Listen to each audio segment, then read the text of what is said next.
They had good news to share. They weren't sharing about the problems. They could have, because they had problems. They had hardship, persecution. He got stoned almost to death. They got run out of one place, run out of another place, but it doesn't say they talked about that. I mean, they might have mentioned it, but they don't talk about it.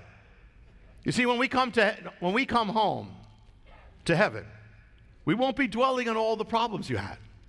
You won't be dwelling, because everything that happened, you're going to see how God used it for His glory, every single thing.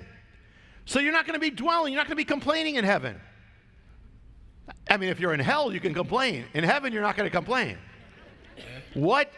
They talked simply about what God did through it all. That was their eyes. It was what God did through it all. So you've got a choice every day. Dwell on the problem, dwell on what you don't have, or dwell on the answer, dwell on the hardship, or dwell on the victory, dwell on what people did, or dwell on what God is doing. Same set of circumstances, two people. One is miserable, the other's filled with joy. Why? Because one dwells on the problem, the other dwells on God. When we were in Cuba on a mission, at the very end, it seemed as if nothing was going the way we wanted to. It seemed at the end that everything went wrong. And we're just kind of winging it, hanging out, waiting to go home.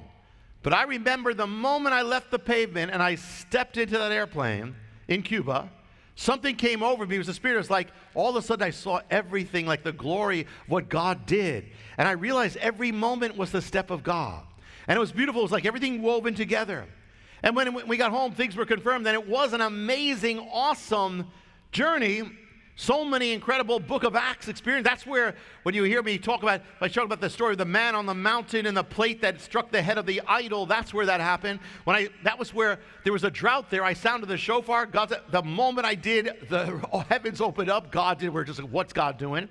That's where we were preaching the Jubilee and everybody about returning home to your family's possession. And near the end, nobody planned it. We're brought to minister at a plantation that turns out to be the family land, ancestral land of our translator. That's where we gave the Bible to Fidel Castro. And yet, throughout all the things, sometimes we just got caught up in looking at all the things that weren't going the way we wanted to. Amazing. God can be doing amazing things, and at the time you can miss it with all the details and all the problems. But when you look back, that's where you see it. Just like in your life. Right now, you might look in your life, I'm dealing with this, but look back at your life. Remember this. Look back at your life.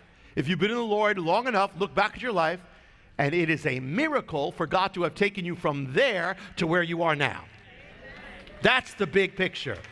Don't forget it. That is the big picture. You know, all these things that happened to Paul, all these things happened to that, it was all for God. It was all for His purposes. See, it's going to be like that in heaven. So why don't you start living in heaven now? Start looking at your life through heaven's eyes. Even as if it was past tense, you're looking back. Hey, what you're going through right now, don't be bound to look. Just know I'm going to be looking back at this, and I'm going to be giving thanks for this. Let me start giving thanks for it now. To find out how you can receive more of Jonathan's teachings, to receive special free gifts, or get in touch, go to hopeoftheworld.org or call toll-free 1-800-YESHUA-1. That's hopeoftheworld.org or call 1-800-YESHUA-1. That's 1-800-937-4821. You can also get more at Jonathan Cahn's Facebook page or write us direct at Hope of the World, Box 1111, Lodi, New Jersey 07644, USA.